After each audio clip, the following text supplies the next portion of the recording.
any of the artists watching can relate. We think of ourselves as artists first, and many of us are teachers as well, but we often don't think of ourselves as business people.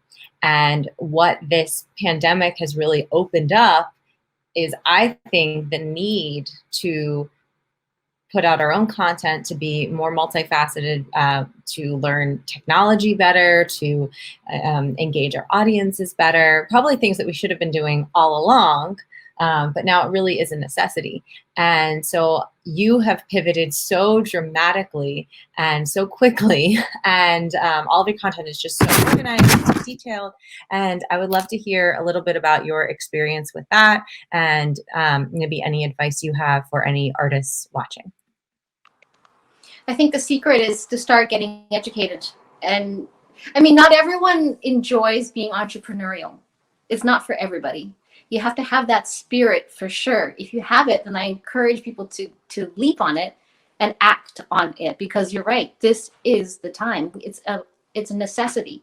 And it's a great opportunity now because the gates are down. The gatekeepers are no longer relevant. We can actually create our own opportunities, open our own doors. And I think I've proved that.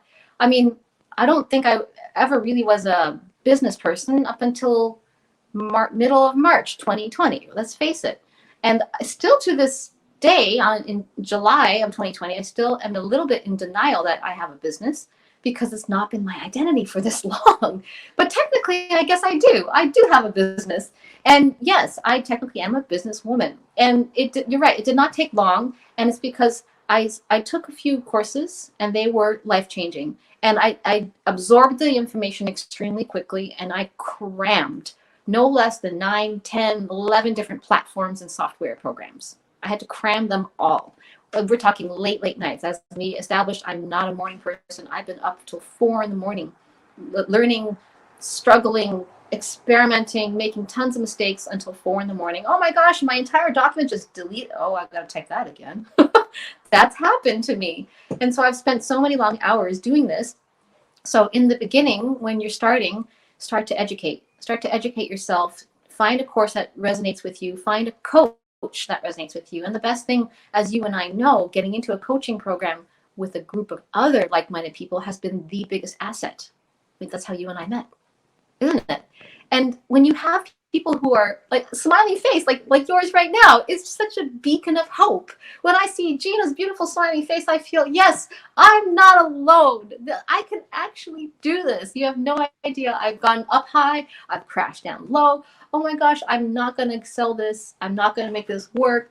What if people laugh at me? I think one of the biggest hurdles that we face as a fledgling business owner are the fears, the insecurities, and as we talked about, the fears, the martial arts philosophy, feel the fear and do it anyway. I've certainly felt all of those fears.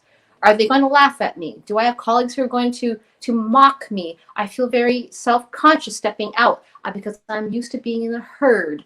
I don't know what I'm doing. I'm so afraid that I'm creating the wrong program for the wrong people at the wrong price. Will people even like it? Will people even think I'm capable of teaching? I'm such an imposter. All of these are universal, as you and I know and have discovered, right? And for me, I think the only thing that worked was to feel those fears and just push through them one by one. They're like a tangled bush that is intimidating. And you just hack and chop right through them. And you just hack as best as you can through that incredible, intimidating path grown over with fears and prickly thorns. And you hack right through. And I feel like I'm on the other side of a lot of those fears.